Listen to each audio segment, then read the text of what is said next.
Hello, everybody. Josh Neighbors here, Locked On Big 12 podcast. Today it is the 25th of March, 2022. Four awesome Sweet 16 games last night with Duke, Villanova, Houston, and Arkansas moving on.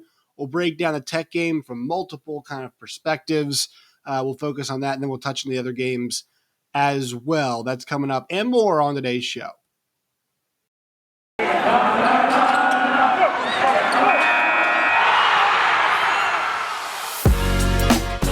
Locked On Big 12, your daily podcast on the Big 12 Conference, part of the Locked On Podcast Network, your team every day.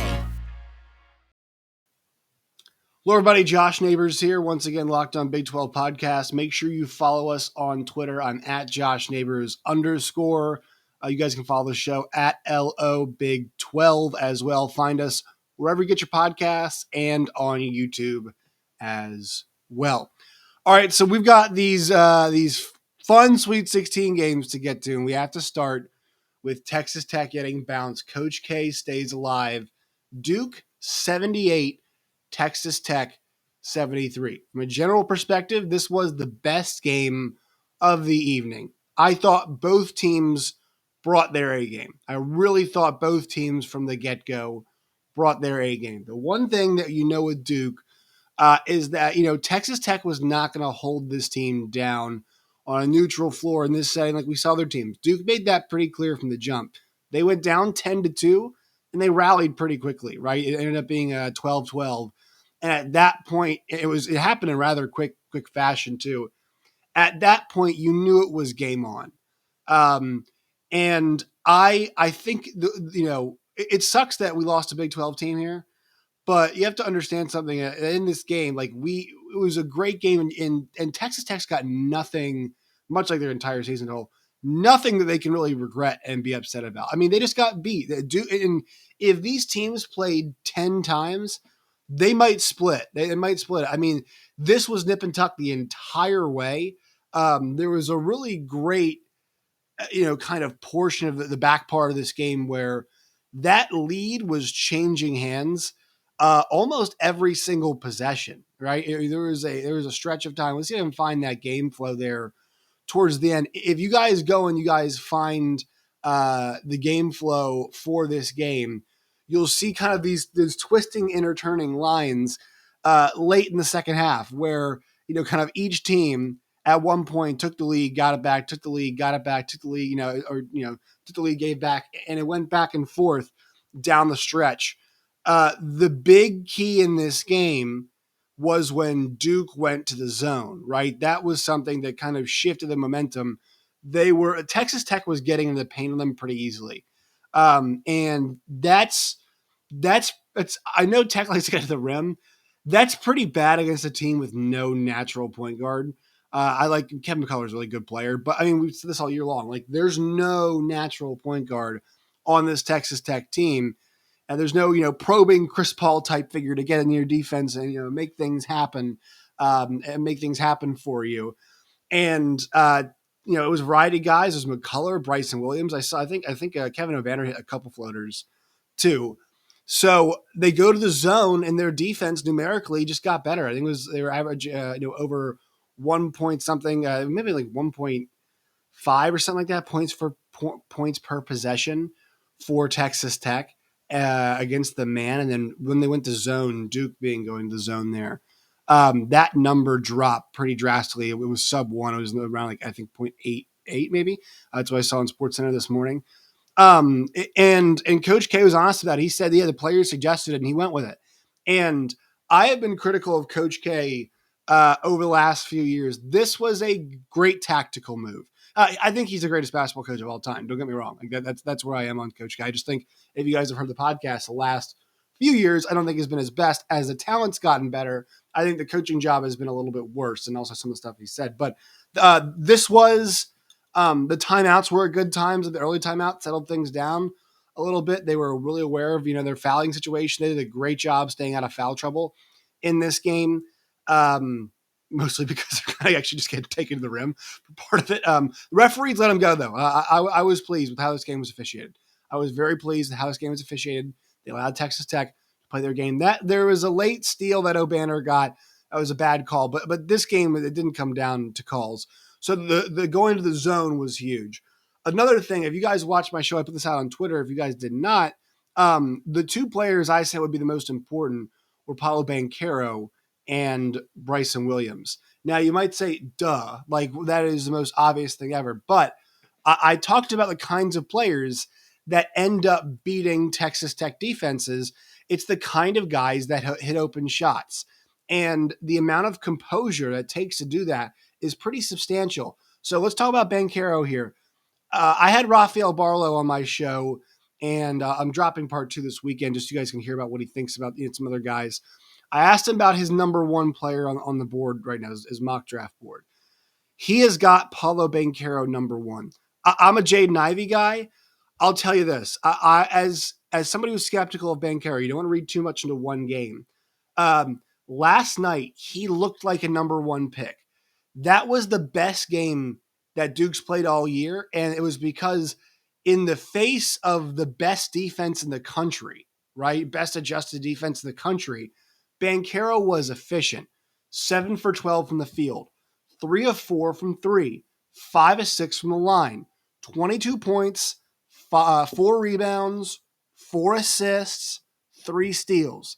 He delivered in every part of the game. He delivered in every single way. Off the bounce, he was composed. He was getting to his spots. He had a couple really nice assists. That Mark Williams one, too, where he got in the lane or he kind of got to the right side of the lane and dumped it off. Williams had that massive jam. Was exciting. The spin move. I don't know if it was Bryson Williams who was on the spin move. Gorgeous spin. And Coach K even mentioned it after the game, like that move. Oh, my God. And he said, even Paulo was surprising. This was all stuff that you want to see a number 1 pick. This is not raw athleticism, whatever. It was in control, in command, good play. Only 1 turnover last night for Banchero, and the ball was in his hands often. He always had the ball in his hands. And so I thought he was tremendous. Also for Duke, too, in the end of that game, Wendell Moore hit some big shots. Or Jeremy Roach, hit some big shots late in that game. So they need somebody else to step up, and they ended up getting somebody else to step up. So this performance from Duke was the one they absolutely had to have. The guys who stepped up, Banchero stepped up in the way to beat that no middle defense. And then the other side, Bryson Williams, he was on one from the get-go, and he has 21 points on 8 of 16 shooting, 5 boards, 2 assists, a block, 8 for 16, 2 or 3 from deep, 3 or 4 from the line. He was really good. He missed some stuff late, but he was active. He was attacking the rim. He was challenging Mark Williams and was not afraid of a guy who was the ACC Defensive Player of the Year. I was thrilled to watch a game like this, and really, it sucks that we lost a Big 12 team. And I saw Emery Lida say, Banchero's shooting game was an outlier. Numerically, sure, you might say this, but when you get a player who's that good and this many talented guys, they stepped up and answer the call like that. Like it shouldn't be too surprising. I don't know if we can consider this overall an outlier in terms of like, was this, they can't recreate this. This can't be done again. This was a really talented team, basically playing their best game of the season. Now you might say, yeah, that's the definition of an outlier. They're not going to play their best game every single time. Yeah, but it was required of them, and they did so. Right? The questions weren't asked against Cal State Fullerton. Now they were at some parts in the Michigan State game, sure, but this was a constant asking of questions of this Duke group, constantly being asked questions by Texas Tech. They were just on a possession basis, and Duke answered the call. And late they pulled away there, kind of pulled away, but then in late game they took over and got and ended up getting the baskets they needed to, and they deserved to move on. So it's not like this Cinderella magical run for Coach K. They had 2 opponents they should have beat. They did beat, and then this game was a toss up by all metrics, and it was a toss up late in this game. And Duke was a team that hit more shots and got more stops. And the way they got those shots was, talented players hitting tough shots, and guys like Banchero getting to the rim, and guys like Roach hitting tough shots. as well. So Duke moves on. Just want to talk about this Texas Tech team from like a general perspective. You know, I don't think we can say enough great things about what Mark Adams did this year. This was a team that was a lot of guys from different places, right? I mean, even the holdovers like Santos Silva, and you had guys, like Bryson Williams, and they all come together, and it does not always work, right? When you bring guys from different places, Chris Beard's team is a good example. They won a tournament game, sure, but during the regular season, it did not manifest itself in the way that we thought it should. And for this group, day in, game out, to be as good as they were, and pillar to post, wire to wire, run the table at home, be this really exciting, athletic team that found their identity on defense, obviously with Mark Adams and our first year coach who's in his 60s, who's been all over the place and a lot of different, walks in this minor league hockey team, and, has coached all over the place. This group was a pleasure to watch. It really was a pleasure to watch. It sucks we can't watch one more game. But there was a great photo after the game. I didn't see who Mark Adams was with, but two players with their arms around Mark Adams in the kind of the bowels. Here it is. It was Bryson Williams and Adonis Arms with him, and I'll share my screen for you all so you guys can see this. Just a you know a special team for Texas Tech. And look, I think there's a good chance they can come back and they can end up doing something like this again. I think they got a higher. Here it is for you all. I mean, there's there they are. Nobody's watching except I guess it's probably the video guy or whatever. But the bowels of the arena. It's when nobody's watching, and I think this is actually the guys coming back from the press conference. I believe this is where they're coming back from. Um, these three guys arm in arm together, the coach with his two players at the end of the season. It's emotional stuff. I think as basketball fans, as Big 12 fans, we have to love this kind of stuff you love to see, especially stuff like nobody's watching. And it kind of shows you, what kind of guy he is. And the players I'd mentioned too, he's like, they said, this was Mark Adams. He brought us together. He got us this point. They say he's the best coach in America, because that term was thrown around last night by a couple people. So you love seeing stuff like that. And Bryson Williams, the one more guns up, a guy who's only been there for a year, showing that, hey, he's putting the guns up one more time, and just showing commitment to a program. It was not his home the entire time, but was his home for, the very end. And he was a tremendous player all year and got a lot better. And I think he credits, he's an interesting NBA prospect now. He's definitely gonna have a career overseas, I can tell you that. So, Bryson Williams now becomes this really interesting player, and he owes a lot of that, I think, to Mark Adams. But Coach K and Duke move on. Credit to them. It was a great game, excellent game, so much fun to watch. It kind of felt like a night where the games weren't excellent, right? The Arkansas game was good, close, but it wasn't an excellent game. Villanova, Michigan was close, not an excellent game. And then Houston, Arizona really wasn't that close. The score says otherwise, but there was a gap physically. We'll get to that game next. But this was the best game. All right, quick word from our sponsors. Today's show is brought to you by Built Bar. Go to Built.com today. It's Built.com. You guys can find a great selection of tasty protein bars right now at Built.com. Built Bars, most of them have 130 calories, 4 grams of sugar, 4 net carbs, and 17 grams of protein. They've got mint brownie, coconut almond, and also white chocolate cookies and cream. You guys can go to Built.com today. It's Built.com. Promo code LOCKED15, LOCKED15, LOCKED15. And you guys can get 15% off today. So once again, LOCKED15 at Built.com for 15% off today. All right, next result to get to. Houston 70, Arizona 62. John Rothstein tweeted it last night, Kelvin Sampson, the best coach in college basketball. I don't know if that's true. I would still go with Scott Drew. I think, once again, the 3-year run they put together.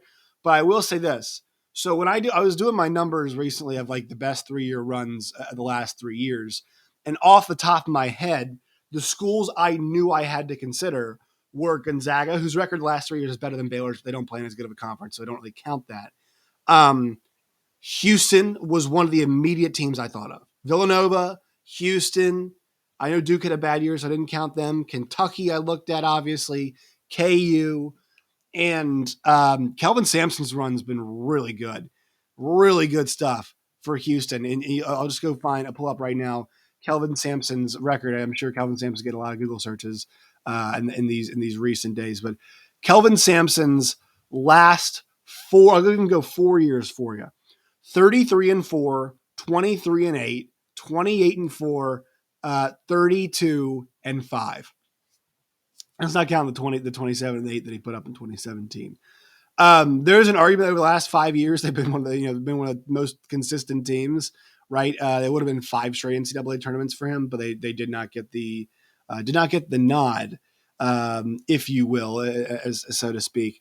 Because in 2020, because the season got canceled. But this group is, to lose Trayvon Mark and to lose Marcus Sasser and play the way they do. I mean, they beat the brakes off Arizona physically. Arizona could not find the rim. They only scored 60 points. I had a buddy who was holding a ticket. Arizona did a special where the state of Arizona on FanDuel, where if Arizona scored, it was plus 100 odds if Arizona scored 60 points. Arizona got 60. That's it. And it felt like it was kind of free money trying to hand it out. And they ended up scoring 60, but they barely got there. And that is so much in part to what Houston does.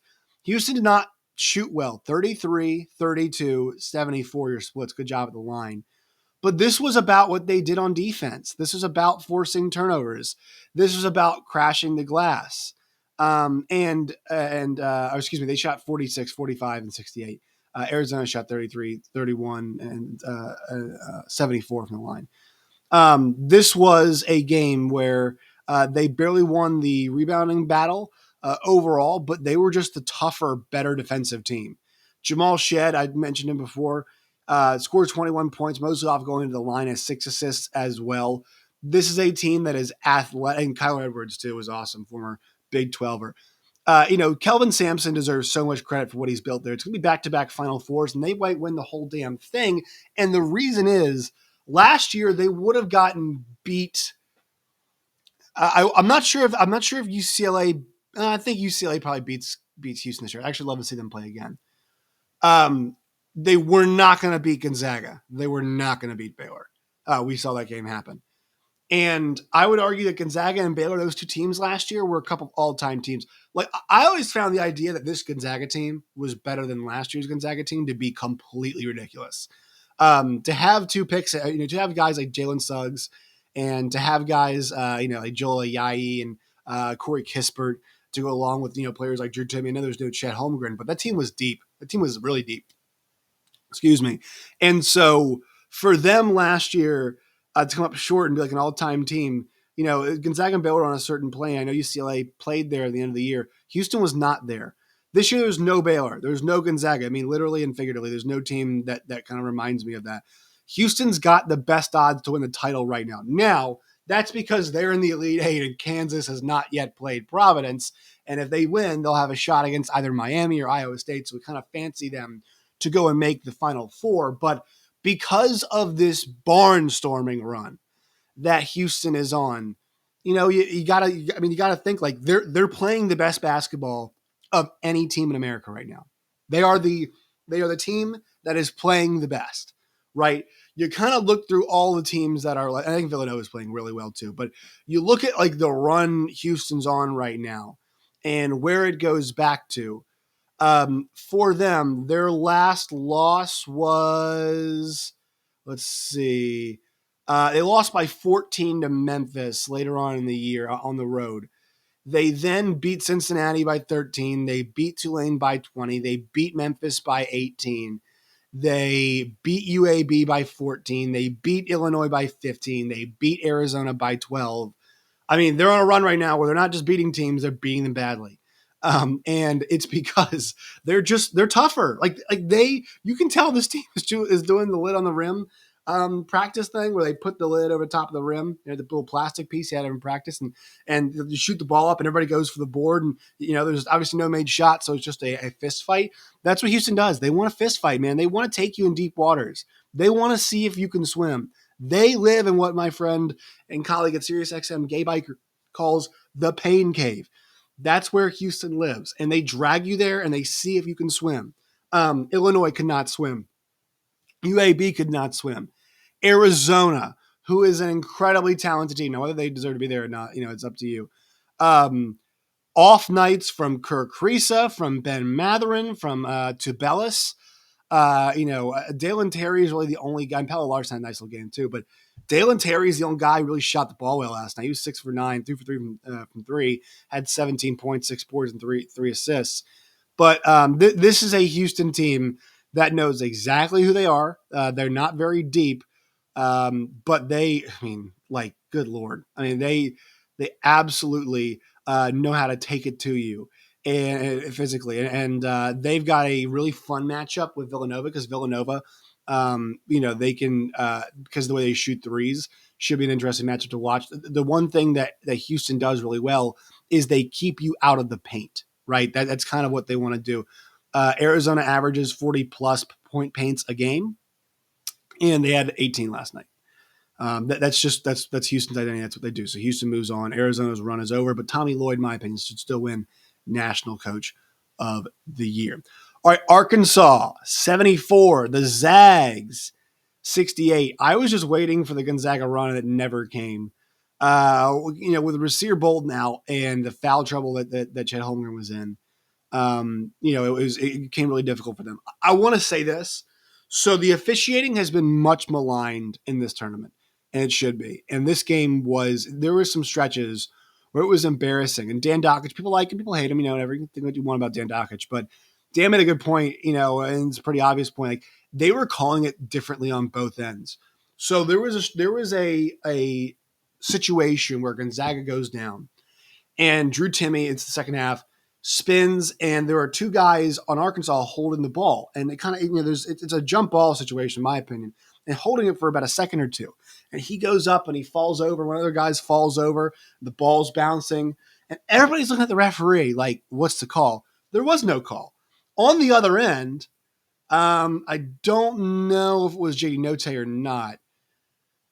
Goes up in the air, and Chet is standing straight up. There is some body contact, but in a both guys, fighting for space, verticality, shot makers trying to make a shot, no elbows, and Chet's go nothing malicious, just good quality play, and call foul.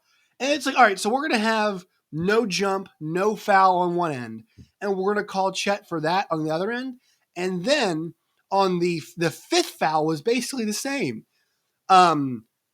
This is a sport that you might not love the one and dones, whatever, who cares? But basketball needs stars. It's always a sport, top level, bottom level needs stars. And you got to protect those guys. Like, Chet Holmgren needs to be in the game. Now, if he's, slapping out on people, doing the, I call it the roller coaster, what they call it, like the thing you put on roller coasters, whatever it's called. If he's doing the roller coaster strap in thing on you, yeah, it's a foul. But to take him out of the game for two awesome defensive plays is embarrassing. This guy might be the number one pick, and he's a good player, and he's playing good defense. You're going to foul him out for that? Like, if Bill Simmons last night, who is an NBA guy, and starts watching college hoops, and look, that's what we want if you're a college hoops fan, right? College football fan, whatever. If you come into the area, we want to accept all people. We want everybody to come and enjoy our beautiful sport, especially during the month of March. This is when people start paying attention to watch the stars. You cannot be fouling them out of the game on shit like that. It's embarrassing.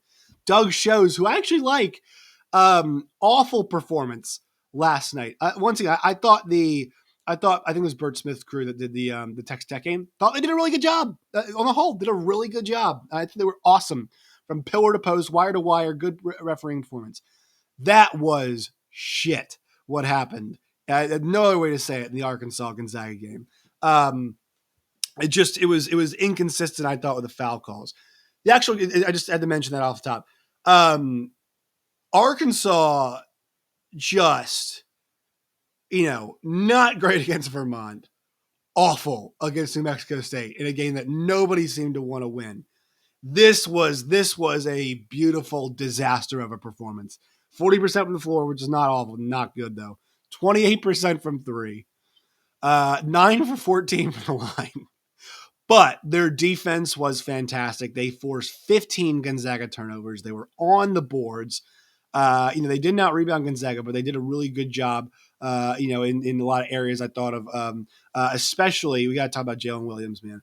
This is a guy that has some NBA buzz, but last night he did a little bit of everything. He stepped up and was taking charges. Trying to take way too many of them. Taking charges, being aggressive, putting his body on the line, hitting threes. He hit a couple threes last night. He had 12 boards, 15 points, 3 assists, a block. This was a game where you saw a little bit of everything. Now, Joe Williams is going to have to learn how to shoot better for his NBA future, but you saw the immense talent level for Jalen Williams on display in a way it was like I'm demonstrating it. And against a tough assignment, too. I mean, you're getting Drew Timme and Chet Holmgren, and both those guys had nice games, but Jalen Williams was going play for play with them on a play to play basis. He was as competitive, and Timme had 5 turnovers. Williams' defense was a big part of that. They did double down in the post a lot, but this is a guy that just stuck with it on a possession by possession basis. I mean, he was in the fight, and the reason, in my opinion, that Arkansas won this game. JD Note is your leading scorer, but he was 9 for 29. I had no idea he took 29 shots. It's unbelievable. He scores 21 points on 29 shots. Not efficient, effective though. 21 points, 6 rebounds, 6 assists, 3 steals, 2 blocks. 5 turnovers for JD Note. Just did a little bit of everything in this game. They really effectively played 6 guys. Like Johnson and Likes only played 4 minutes in this game. Johnson plays 4 minutes. Davis comes off the bench, plays 25 for them. But I mean, the rest is like, it's kind of almost like a Baylor situation. So I wonder how much Arkansas has in the tank for that next Duke game, because this is a pretty draining game. Now, look, Duke's effort against Texas Tech was good, but I'm favoring Duke in that next round just because they're going to be favorites. But this is a big win. It's going to be tough to beat Gonzaga and Duke in the same weekend. They might do it, but it's going to be tough to do. And Duke, I just think, gets so much confidence from the way they played offensively against a great defensive team in Texas Tech. All right, one more game to get to. We will in 1 second, but first, a quick word from our sponsors. Today's show is brought to you by Athletic Greens.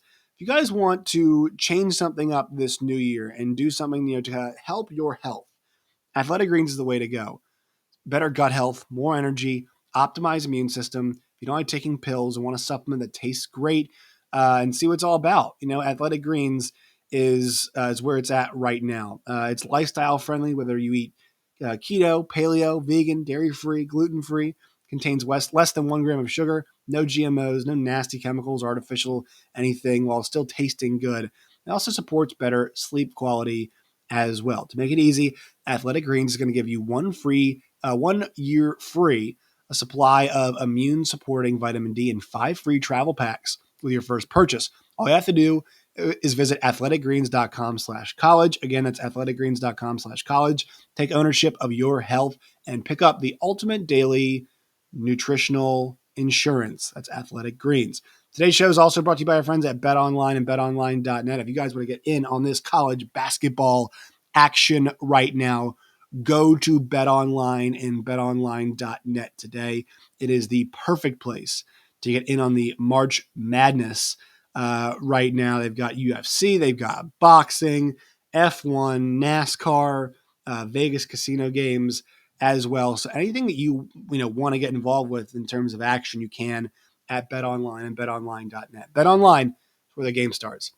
All right, finally, Villanova 63, Michigan 55. This was not a particularly good game. I mean, Villanova kind of just kept Michigan at distance, I should say. Villanova attempts 33s. They make 9 of them. That's what they do. They didn't shoot very well. They get the job done, though. Jalen Samuels, just a tremendous game from him. 22 points and 7 boards. Excuse me, Jermaine Samuels, excuse me. And this is an old team, and he's one of those older guys, alongside Colin Gillespie. as well, and Eric Dixon. This is a group that's just got a lot of experience. I'm curious to see how it pans out for them in the next game against Houston. It's a really interesting Styles clash. Shout out AJ Styles right there. But a good defensive performance. Hunter Dickinson had a really off night. He nearly 15 and 15, 6 for 16 for a guy who shoots at like 2 feet away from the rim. Not a good night, at least shooting the basketball. But 15 and 15, 3 assists, 2 blocks. Didn't really get a whole lot of help. And Michigan shoot 34% from the floor, 33 from three, and then also 50 from the line. So this wasn't a fun game, not really up tempo game, not really a great paced game, but a game that Villanova was able to control, ends up getting the win. I actually don't have too much else on this. I was really dialed into that Arkansas game as well during this. So it sets up the matchups for Saturday. I gotta check the schedule on these games, but the first game on Saturday, 6:09 on TBS, is going to be Houston against Villanova. That's your 5-2 matchup at 6:09 once again in your South region. And then you've got Arkansas and Duke at 8:49 on Saturday night. So there are your matchups that we will see there. All right, that will do it for today's show. Make sure you follow me on Twitter at JoshNeighbors_. Make sure you follow the show at LO Big 12. You guys can find us. That's where you guys can find us on Twitter. You can get the Locked On Big 12 podcast wherever you get your podcasts. And you guys can find us on YouTube as well. Make sure you subscribe, give us likes, tell your friends, trying to grow the channel right now. All right, my friends. Till next time, as always,